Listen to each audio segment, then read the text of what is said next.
I got a comment under one of my videos. Somebody requested some information on a substance called yerba mate.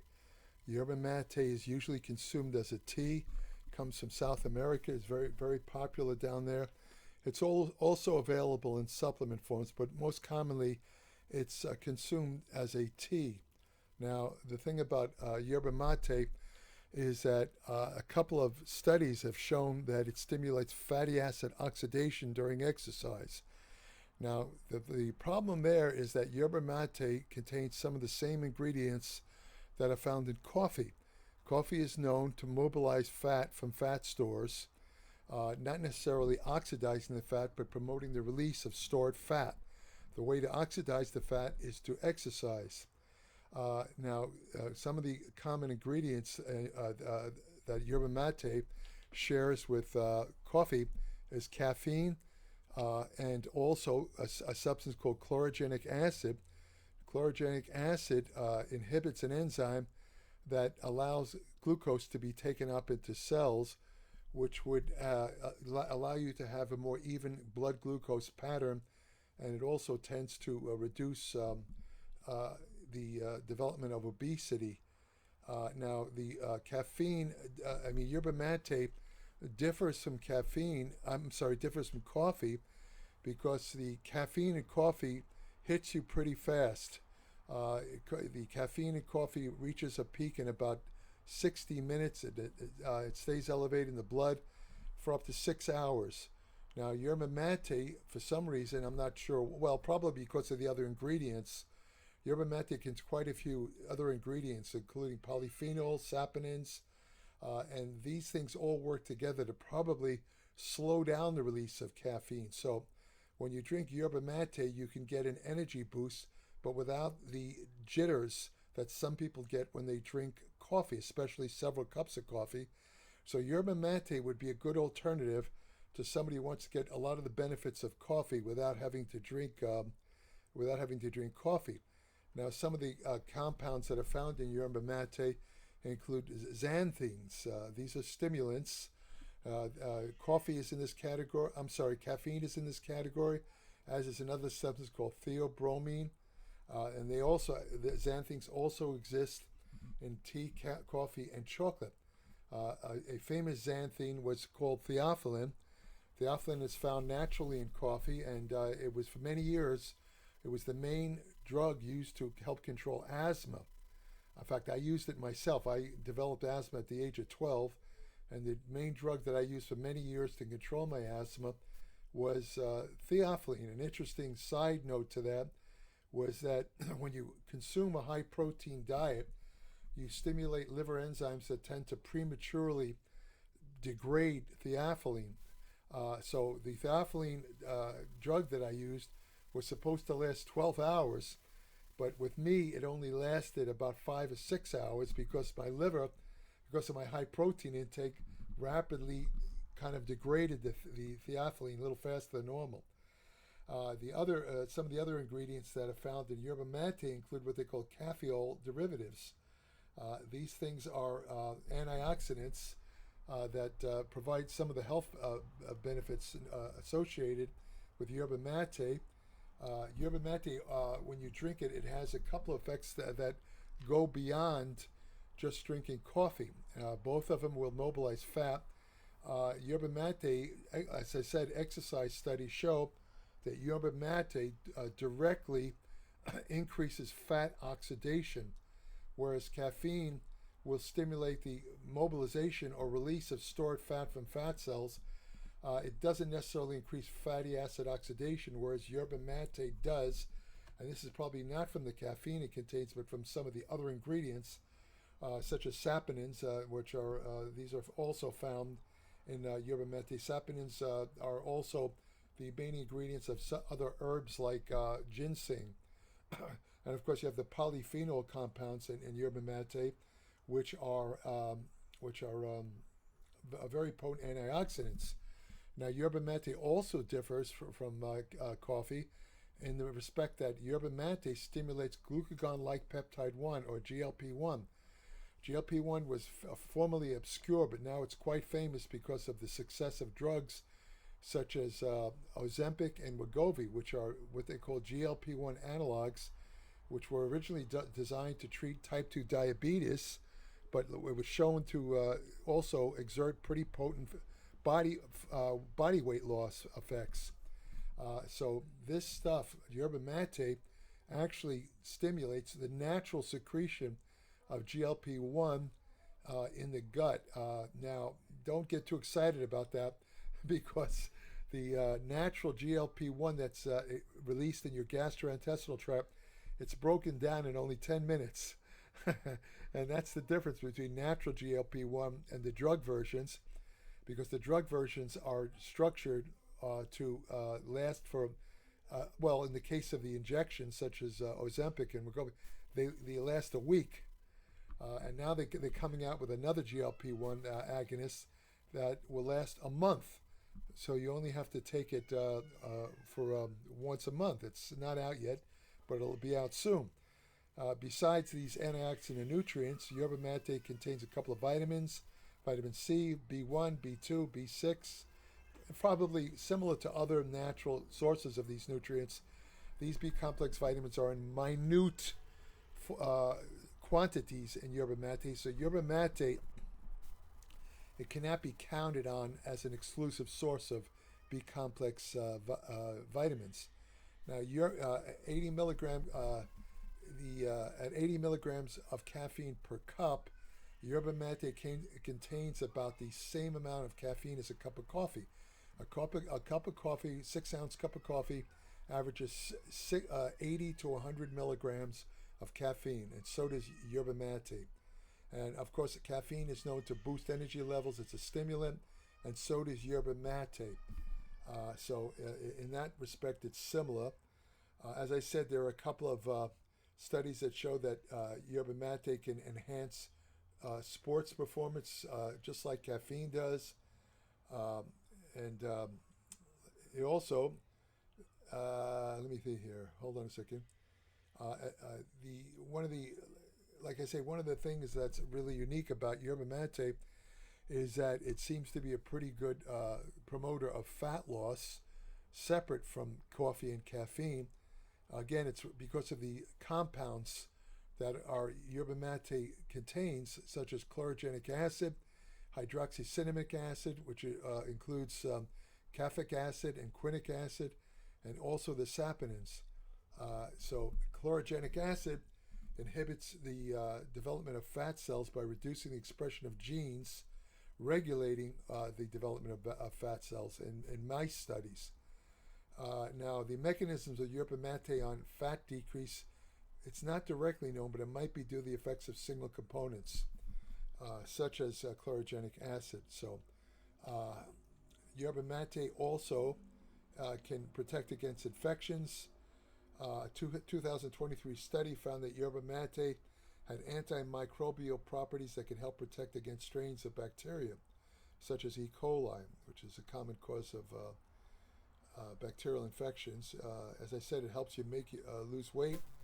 Yerba mate can help lower blood sugar and reduce complications associated with diabetes. It can also reduce serum lipids such as cholesterol. It helps protect against the oxidation of low-density lipoprotein, which will help prevent the onset of cardiovascular disease. There was a 2019 study of 119 women who were overweight. They found that daily consumption of yerba mate led to reductions in total and LDL cholesterol over a 12-week period. The yerba mate also significantly reduced levels of triglycerides when combined with a low-calorie diet. So you have that. Some studies show that yerba mate, unfortunately, drinking large quantities of yerba mate, some studies have linked to cancer of the upper respiratory digestive tract. That's more related to the heat. Drinking that, it kind of irritates the esophagus and can cause a type of cancer. That's but really very few side effects with yerba mate. Yerba mate has also been shown to stimulate the release of nitric oxide, which of course is a vasodilatory substance. It It widens blood vessels and increases blood circulation, including blood circulation to the muscles. What else can I say about yerba mate? Really, that's about it. So again, interesting substance. To sum up the research on yerba mate, in conjunction with a diet and exercise, it'll stimulate increased fatty acid oxidation, more than exercise alone. Probably superior to caffeine in that respect. In other respects, it's very similar to drinking coffee because of the caffeine content. But as I said, yerba mate has a couple of unique ingredients not found in coffee that allow it to produce a couple of health benefits that I mentioned in this video that caffeine does not produce. And yerba mate is safe. It has no side effects, and it's a good alternative to coffee because, like I say, the caffeine that's found naturally in yerba mate is released more slowly than the caffeine in coffee. So if you have a problem with the caffeine in coffee, but you want to get a little stimulation effect, yerba mate would be a very good alternative. Like I say, the most common form of yerba mate is tea, but it is available in supplement form. It's available in I've seen it in powders and in capsule form or tablet form. So that's about it for yerba mate. If you want more information on nutrition, exercise science, anti-aging research, effective fat loss techniques, ergogenic aids, hormone therapy, supplement science, which supplements work, which ones don't, women's health and fitness, all of this is covered in my Applied Metabolics publication at www.appliedmetabolics.com. Now, I know you might be thinking, wait a minute, why would I subscribe to Applied Metabolics when there's so much information available on the internet in videos, blogs, all over the... Well, here's a good reason. Because Applied Metabolics covers a lot of topics that you won't find in videos, you won't find in blogs, kind of off-the-road information. But Applied Metabolics also supplies basic information that would be of great use to personal trainers or anybody who wants in-depth, let's say, under-the-hood information about nutrition and exercise science. Going beyond the basics. If you really want to know the in-depth effects, it's all written in plain English. Any technical terms that are used are immediately explained, so you don't have to reach for a medical dictionary. I have over 60 years experience in studying nutrition and exercise.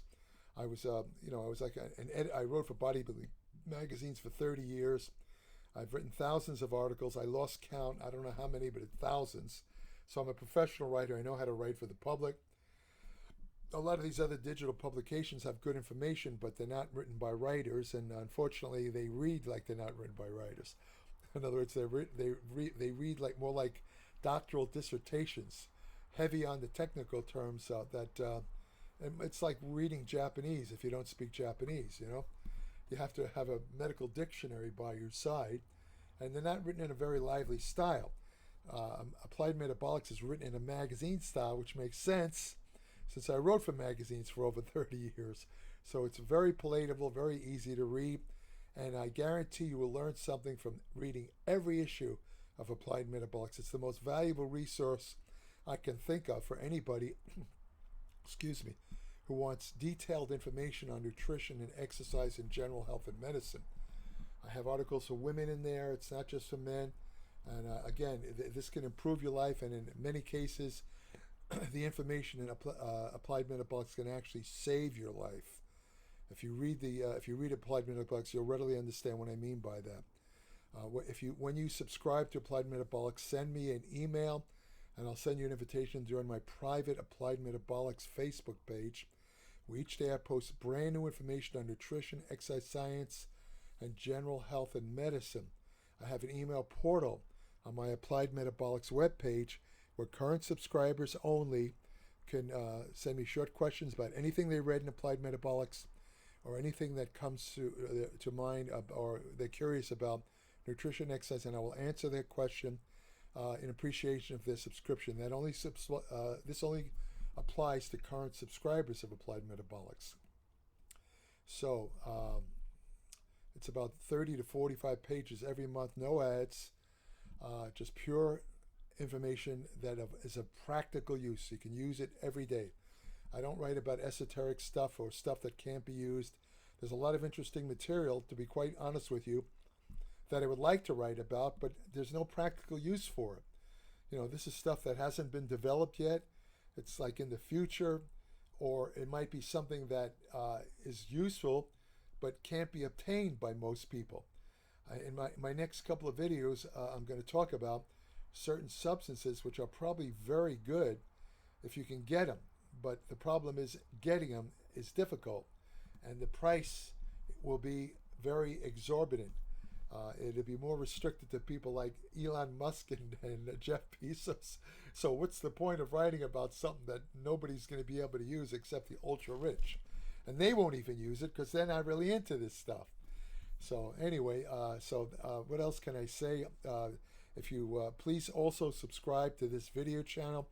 I post new videos every Tuesday, and as you see by this video, if you in the comments below the video, I'm open to suggestions for future videos if I feel that it will interest enough people. And I've gotten some weird suggestions, by the way, for videos. I mean, there's one guy about a year ago, he kept asking me for videos about urine drinking, drinking urine for health. I just didn't feel that would appeal to a lot of people. So I did, and also the health, the putative health effects of drinking urine, they just weren't there. So that video was a no-go. But if it's a reasonable topic, I will try to do a video on it to give you basic information. But again, if you want the real in-depth information, you have to subscribe to Applied Metabolics. There's no video or no blog that can match it. Trust me on that. Or for that matter, any other digital publication that can match Applied Metabolics, mainly because of my experience of over 6 decades. Again, subscribe today. Subscribe to this channel. This channel is free, and please tell others about it. If you want to have the best friend you'll ever have, go to your local shelter and adopt a dog. Thank you for listening.